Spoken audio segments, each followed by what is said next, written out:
Money. After going through this lesson, you are expected to divide 3 to 4 digit numbers by 1 to 2 digit numbers with and without remainders. So before we go through to the learning task number 1, let us have first the example on how we divide 3 to 4 digit numbers and find those parts of a division. Okay, so let us have this example. Okay, so as you can see here, we have 875 divided by 70. So this is an example in your module. So as you can see, class, a number outside of a division bar, we can call that as a divisor. Okay, itong 70, that is a divisor. And the number inside the division bar is a dividend. Okay, that is dividend. And then the answer is the quotient. So before we answer this problem, let us have first the 3 problem below. So as you can see, a number that is on the right side, we call that as a divisor, which is 3, 2, and 25. So that is the divisor. And then, a number that is on the left side, we call that as a dividend. Okay? So, of course, the answer is the quotient. So, the same lang naman ito. Okay, so, let us answer. So, as you can see, we have 1 digit and dividend, 1 digit and divisor. So, it is very easy to divide it. So, 9 divided by 3 is 3. Okay? Then next, 12 divided by 2 is 6. And 100 divided by 25 is 4.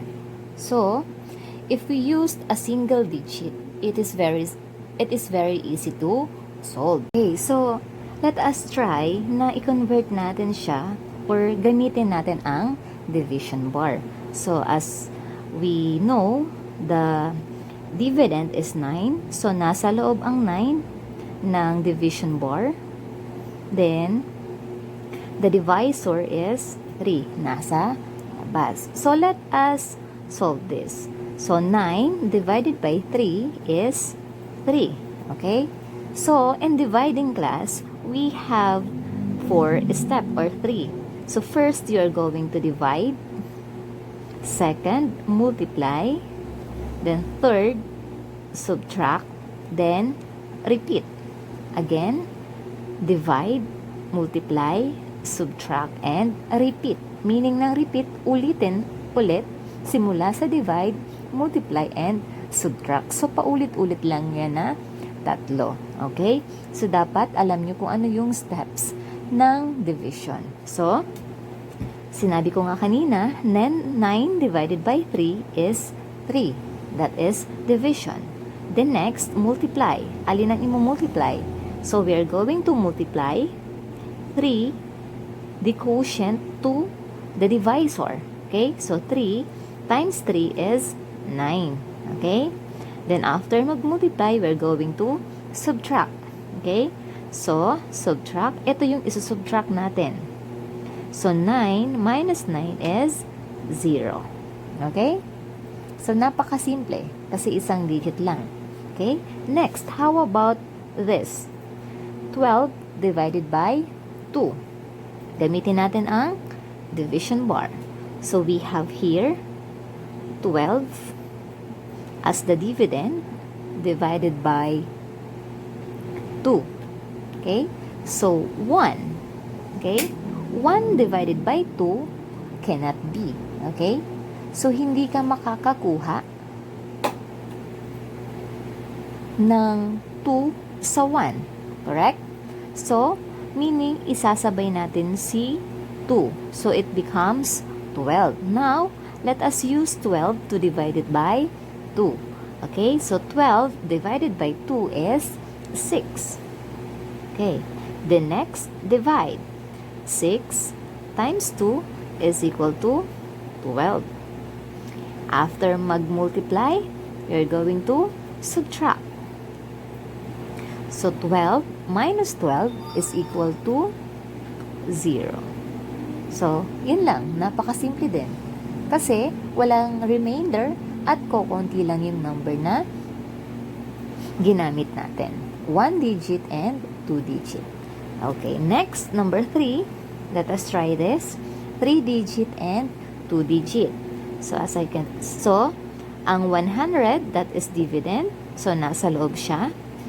Then, our divisor is 25. So, ayun. Titignan muna natin yung number na nasa left side, which is 1. So, 1 divided by 25 cannot be, right? Hindi tayo makakakuha ng 25 sa 1. So, add tayo ng isang number. So, 10. 10 divided by 25 cannot be again, right? So, add ulit tayo. It becomes 100. So, may makukuha bang 25 sa 100? Okay, meron. So, ang sagot is 100 divided by 25 is 4. So, pag 4 ang sagot natin, since this is 3 digit, so yung sagot natin, dito natin ililinya sa pang-tatlong digit. Okay?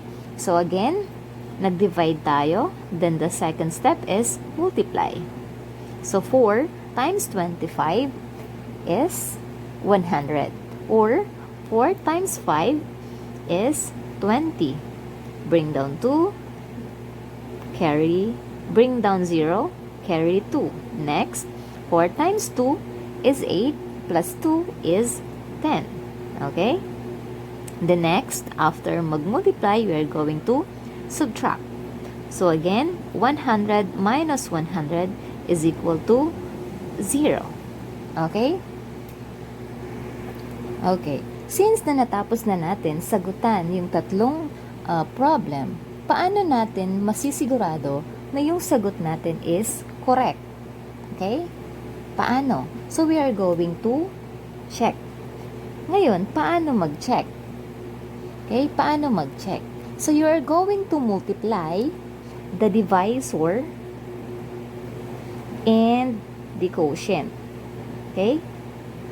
You're going to multiply the divisor and the quotient. So, dapat, ang kalalabasan niya, tama yung dividend. Okay? So, kaya alam natin na ang division ay kabaliktaran niya ay multiplication. Okay? So, as you can see here, balik tayo dito. 3, tignan natin to ha. Kahit hindi natin gamitin ito, pero mamaya gagamitin natin to. So, as you can see, 3, which is the quotient, times 3, which is the divisor, is equal to 9. So, meaning, our answer is correct. Diba? Kasi 3 times 3 is 9. Pabalik tayo, 9 divided by 3 is 3. Okay? The next, 12 divided by 2 is equal to 6. 6 times 2 is equal to 12. Tama? Meaning, our answer is correct. Next, 4 times 25 is 100. Because 100 divided by 25 is 4. Okay? So, how to check? You're going to multiply divisor and the quotient. So, itong dalawa. So, 3 times 3 is 9. 6 times 2 is 12. 4 times 25 is 100. Okay, so divisor times quotient is dividend. So, we have here 3 times 3 is equal to 9. Then, we have 6 times 2 is equal to 12. Then, we have 4 times 25 is equal to 100. Meaning, our answer is correct. Okay, that is how we check. Okay, so let us have this example in your module. So, meron tayo dyan, 875 divided by 70. So, ang sagot dito is 12, remainder 35. So, paano kaya nangyari yon? Okay? So, explain ni ma'am ng maayos. So, as you can see here, we have 875 divided by 70. So, our dividend is 875 and our divisor is 70. Now, kanina sinabi ko, we have a step. We have division or divide, multiplication or multiply, subtract or subtraction, then repeat the 3. Divide, multiply, subtract. Divide, multiply, subtract. Okay. So, we have 70 here. Okay? So, 8. Let us divide first the left or the digit in the left on the left side. So, 8 divided by 70 is cannot be, right? So, we are going to add 7. So, it becomes 87. Okay? So, 87 divided by 70. Kaya ba? Of course, kaya. So, 87 divided by 70 is 1. Okay? So, 1. So, since 87, yung sagot natin ay katapat ng 7, which is 1. Okay? So, tapos na tayo mag-divide. The next is multiply. We are going to multiply the quotient to divisor. Okay? So, 1 times 70 or 1 times 0 is 0. So, itatapat mo yung number or yung sagot doon sa i-divide natin kanina. Okay? So, dapat katapat. Okay? So, 1 times 0 is 0. 1 times 7 is 7. Okay? Then, we are done in multiplying. Second is subtract. Okay? Subtract. Alin yung isa-subtract natin? So, yung 87 at 70. Okay? Yun. So, 7 minus 0 is 7. Then, 8 minus 7 is 1. Yan. So, tapos na tayo mag-subtract. So, sabi dito, repeat. So, we are going to divide again. Ano na yung i-divide natin? So, meron tayo ditong difference na 17. So, itong 70 na ito, i-divide natin siya kay 70. Okay? Dito natin i-divide sa C70. Okay? So, 17 divided by 70 cannot be. So, hindi kaya ng 17 si 70. Kulang. So, ano ang gagawin natin? So, merong number na nasa taas na hindi pa natin nagagamit. Okay? So, ibababa natin si 5. Para yung 17 maging 175. So, let's see kung tatama na ba si 175 kay 70. Okay? So, 175 divided by 70. How many? Okay, so we have 2. So, itatapat rin natin kay 5 si 2. Okay? Yun. So, tapos na tayo mag-divide. Next, mag-multiply naman tayo. So, since our answer kanina is 2, si 2 naman ang i-multiply natin kay 70. Hindi nakasama si 1 ha? Kasi minultiply na natin siya kanina. So, si 2 naman. So, again, 2 times 0 is 0. So, itatapat natin dito kay 5. Okay. Next, 2 times 7 is 14. Okay, 14. Okay. So, we are done in multiplying. The next, we are going to subtract. Ano na naman yung isa-subtract? Okay, ang isa-subtract natin, yung 175 kay 140. Okay, let us subtract 1 by 1. So, 5 minus 0 is 5. 7 minus 4 is 3. Okay. Then, 1 minus 1 is 0 na. So, 175 minus 140 is 35. Okay? So, 35 divided by 70. Kaya ba? Okay, so hindi na. So meaning, dito may ibababa pa tayo? Wala na. Wala nang kasunod si 5. So meaning, ang 35, yan ang ating remainder.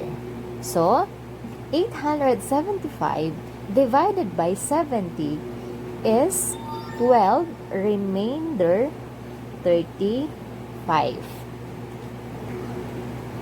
Kaya nakuha itong 12 remainder 35. So that is the answer. Okay? So, 875 divided by 70 is 12 remainder 35.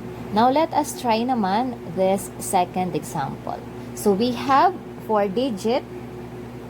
You're going to divide to 2-digit. Kanina, 3-digit divided by 2-digit. So, let us solve this. Okay? So, titignan natin yung unang number from left side, which is 5. Okay? So, 5 divided by 28 cannot be. So, we are going to combine 6. So, 5 at 6, we have 56. So, 56 divided by 28 is 2. Okay? So, the answer is 2. Kalinya ni 6. Okay? So, again, next, we are going to multiply. 2 times 28. Again, 2 times 28. So, 2 times 8 is 16. So, dito tayo tatapat. 16, bring down 6, carry 1. The next, 2 times 2 is 4. Plus 1 is 5. Okay? So, yan yung sagot sa multiplication. The next, we're going to subtract. Alin naman yung subtract? Of course, yung 56 at yung sagot doon sa multiplication kanina. So, 6 minus 6 is 0. 5 minus 5 is 0. Okay? So, yun. So, ngayon, 0 divided by 0 is, or 0 divided by 28, again, hindi kaya. Wala kang makukuhang 28 sa 0. So, ano yung gagawin natin? So, we are going to bring down a number. So, ang i-bring down natin na number is yung 2 na kasunod ni 6. Kasi si 6 ay nagamit na natin. So, si 2 ay hindi pa. So, isusulat natin or i-bring down natin si 2 dito. Okay? Yan. So, meron na tayong 2. Okay, 2 divided by 28, again, cannot be. Okay? So, kulang na naman. Magbababa pa ba tayo ulit? Yan. Hindi na tayo magbababa. Dapat, isa lang ang ibababa natin. So, pag ganito ang problema na hindi kaya ni 28 or hindi kaya nito si 28, so meaning, 2 divided by 28 is 0. So, ang isagot na lang natin is 0. Okay? The next, kasi hindi na natin pwedeng ibaba si 8 kasi doon na siya sa susunod. Isa lang dapat, 1 at a time. Okay? So, since we have 2 divided by 28 is 0, then, multiply natin 0 times 28, we have 0. Yan, 0.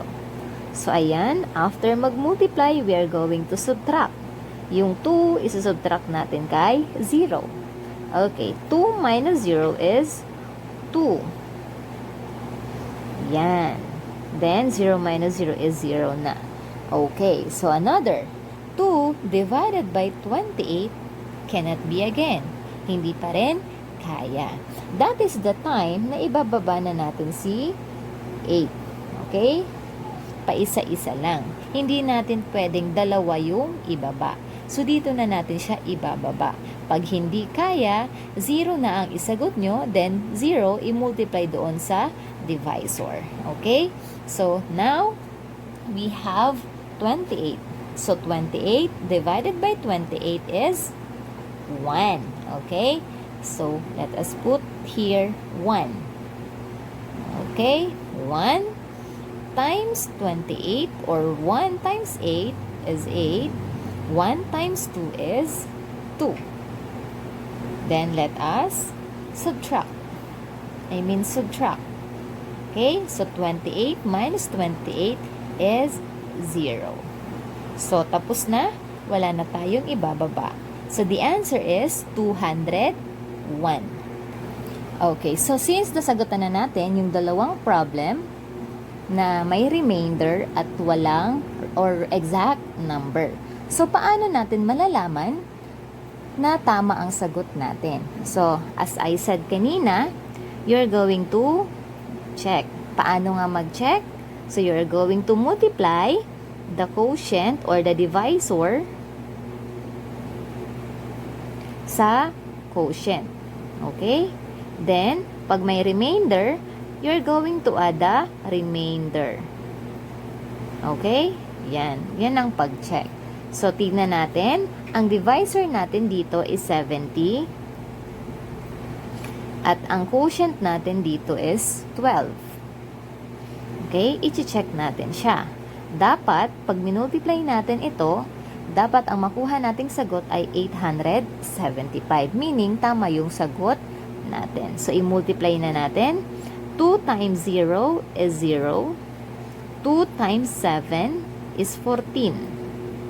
Okay? Then next, 1 times 0 is 0. Dito natin. Then 1 times 7 is 7. Okay. Then, you're going to add. So, 0, 4, 8. Okay. Meron na tayong 840. Hindi siya tama. Tama? Kasi ito ay 875 at ito ay 840. So, kulang. Okay? So, remember, yung sagot dito merong remainder na 35. So, pag may remainder, you are going to add the remainder. So, meron tayong 840 plus the remainder, which is 35. So, 0 plus 5 is 5. 4 plus 3 is 7. Then, bring down 8. So, the answer is 875.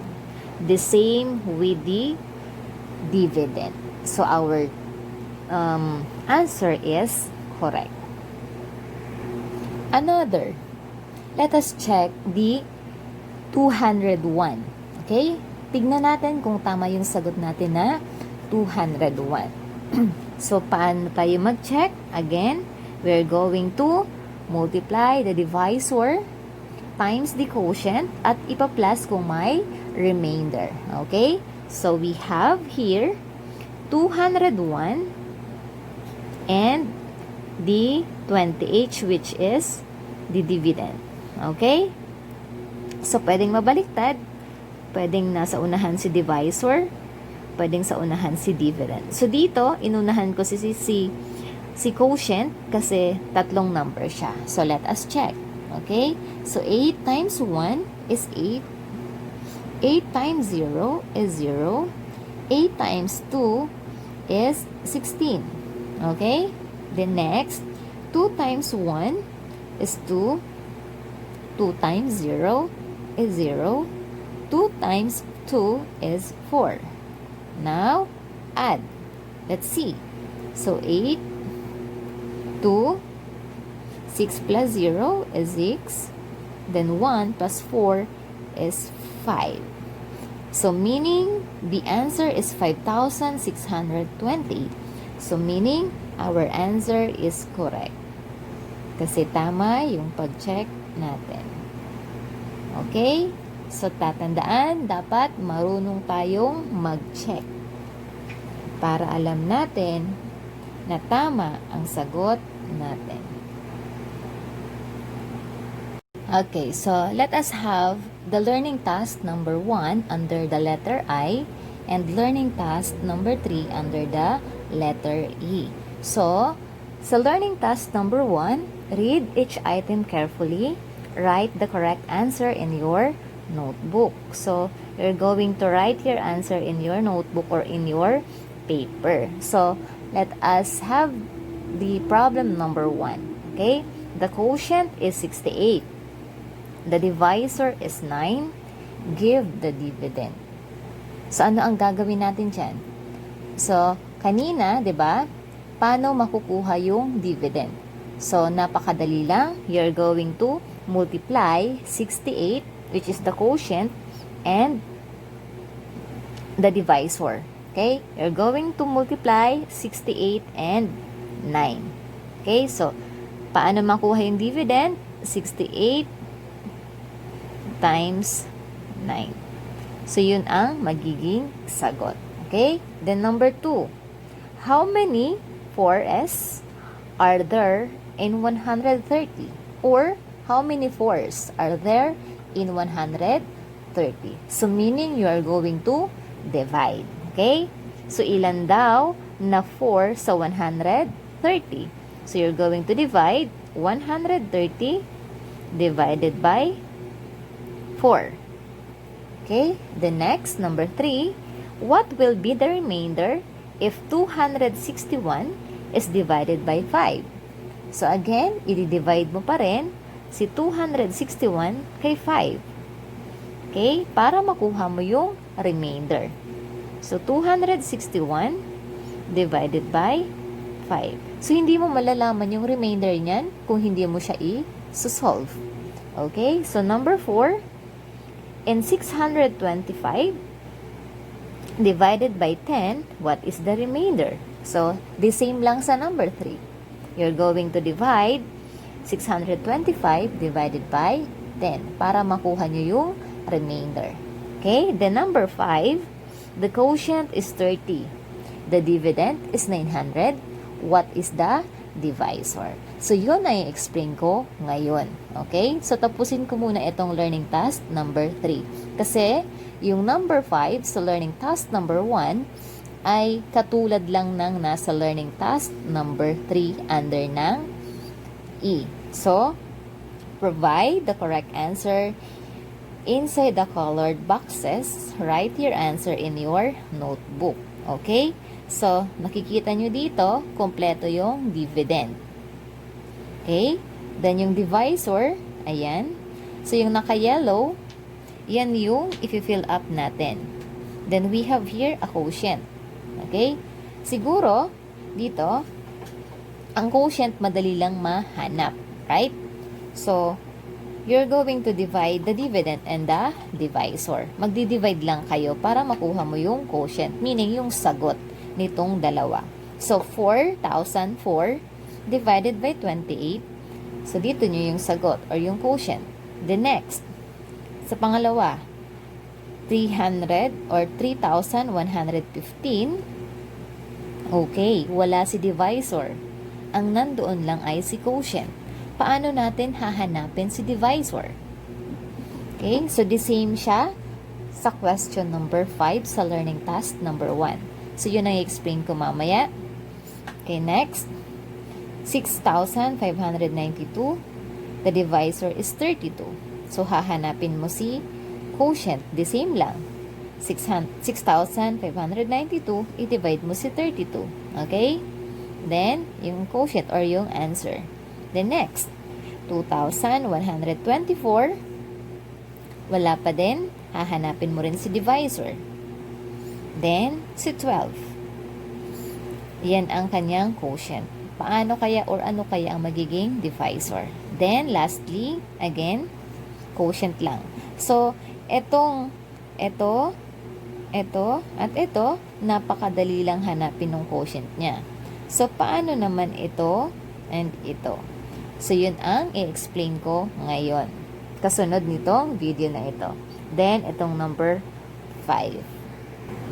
Okay, so, explain ko na kung paano ba natin makukuha yung divisor. Since yun yung problema natin sa learning task number 3 at sa learning task number 1, sa number 5. Okay, tapos dito. Paano natin makukuha yung divisor kung nandoon naman yung dividend at yung quotient? So, let us have this example. Okay? So, given na yung dividend, which is 5,628. Yung quotient is 201. At yung divisor is wala. So meaning, pag ginawa natin sila or gumamit tayo ng division bar, ganito ang magiging itsura niya. So 'di ba, yung dividend is nasa loob 5,628. Okay? Yan yung dividend. Then may quotient tayo, meaning yung sagot meron 201. Ang nawawala ay itong divisor. Tama? Yan yung hahanapin natin. Ngayon, paano natin mahahanap? Okay? So, napakadali lang. Ganito. So, to find the divisor, okay, you're going to divide dividend divided by the quotient. Okay? You're going to divide dividend to quotient. Meaning, etong dalawa ang i-divide mo para makuha natin ito. Okay? So, tignan natin. Divide tayo. So, we have the dividend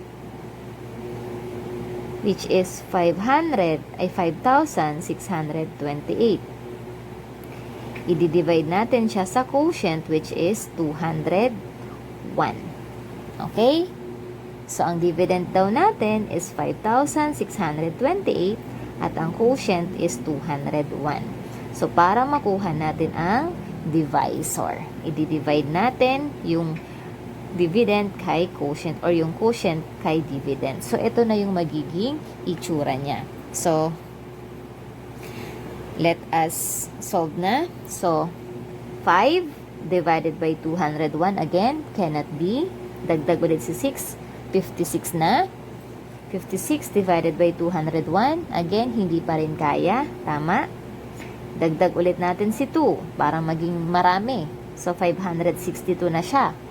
So kaya na siya si 221. So 562 divided by 201 ilan kaya? Okay? So tignan natin 201 add natin. So, 1 ay 2, 0, 4. Okay. So, 562 divided by 201, we have 2. Right? So, may 2 na tayo. So, again ha, the same lang yung procedure natin. Division, multiplication, subtraction, then repeat. Okay? So, after natin mag-divide, may sagot na tayo. So, 2 times 201, 2 times 1 is 2, 2 times 0 is 0, 2 times 2 is 4. Then, proceed tayo mag-subtract. Tapos na tayo mag-multiply, subtract naman tayo. So, ito ang dalawang susubtract natin. Okay, so 2 minus 2 is 0, 6 minus 0 is 6, and 5 minus 4 is 1. So, 562 divided minus 402 is 160. So, tapos na tayo mag-subtract. Again, divide na naman tayo. Okay? So, ngayon, yung 162, i-divide naman natin kay 201. So, 160 divided by 201 is cannot be. Hindi na naman kaya ng 201 ay ng 160 kay 201. So, meaning magbababa tayo. So, ano yung i-bring down natin? So, yung 6 na gamit natin, yung 2 na gamit natin. So, we have 8. Okay? So, you're going to bring down 8. So, meron na tayong 1,608. Okay? So, 1,608 divided by 201. So, ilan kaya? Ilan kaya? 1,608 divided by 201. Let us try 8. Okay? Times muna natin para sure. So, 201 times 8. Tignan natin kung kaya ba niya. So, 8.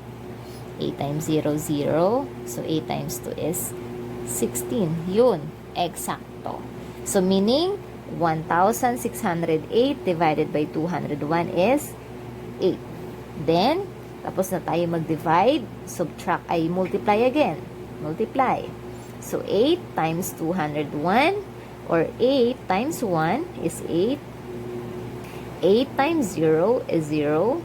8 times 2 is 16. Okay? Then, you're going to subtract.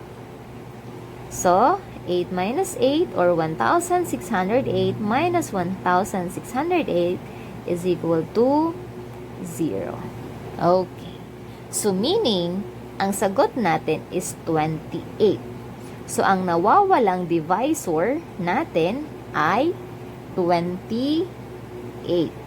Okay? 28.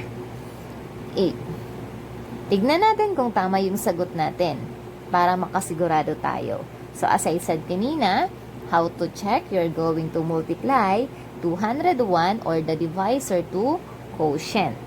Okay? So, 201 times 28. Dapat ito ang makuha natin. Okay? So, 8 times 1 is 8.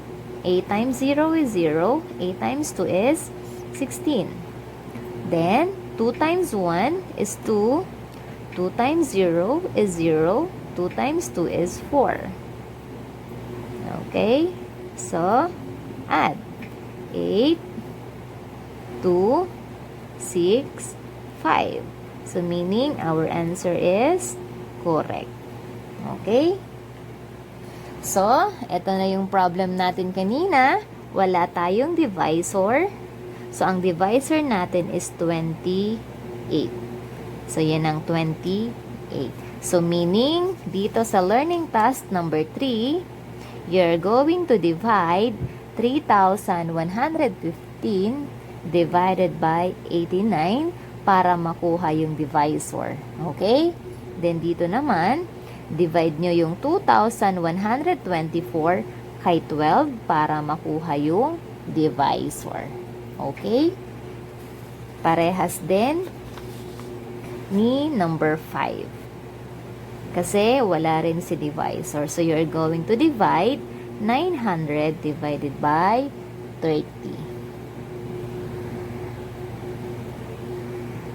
Okay, so what if hahanapin natin yung divisor, then given yung dividend, given yung quotient, at may remainder. So, paano natin siya kukunin? Or how to find the divisor if there is a remainder? So, the same. Gawin muna natin siya. Gamitin muna natin yung bar division or division bar. So, our dividend is 112. Okay? So, our quotient is 3.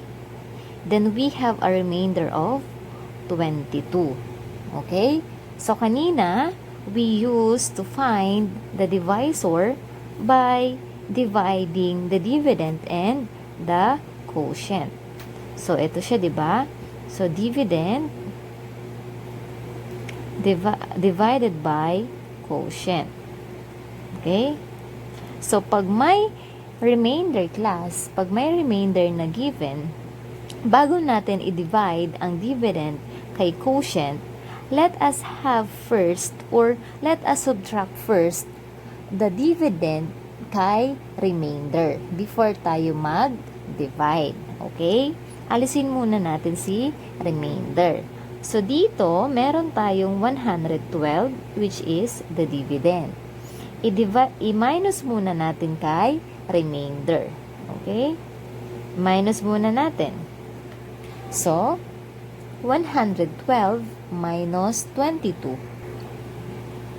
So, the answer is 90.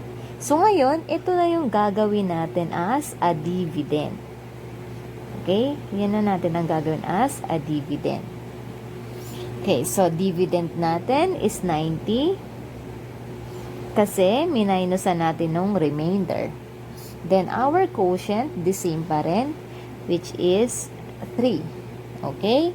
So, let us divide. So, 9 divided by 3 we have 3. Tama? Then, 3 times 3 is 9. Tama? Okay, next. Subtract 9 minus 9 is 0. Okay. So, may 0 pa sa baba, right? So, 0 divided by 3 cannot be. So, let us bring down 0. So, we have 2 0. So, 0 divided by 3, again, cannot be. So, since hindi kaya i-divide yung 3 kay 0, so, ang sagot na natin ay 0. Then, multiply pa rin natin. 0 times 3 is 0. Then, subtract. 0 minus 0 is 0. So, again, our answer is 30. So, yan ang ating divisor. Meaning, yan ang ating divisor. 30.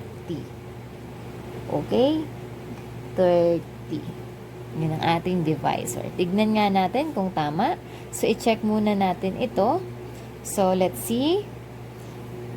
30 times 3. So, we have 0. Okay, 90. So, correct. So, isolve nga natin. Ito, kung 3 talaga ang sagot.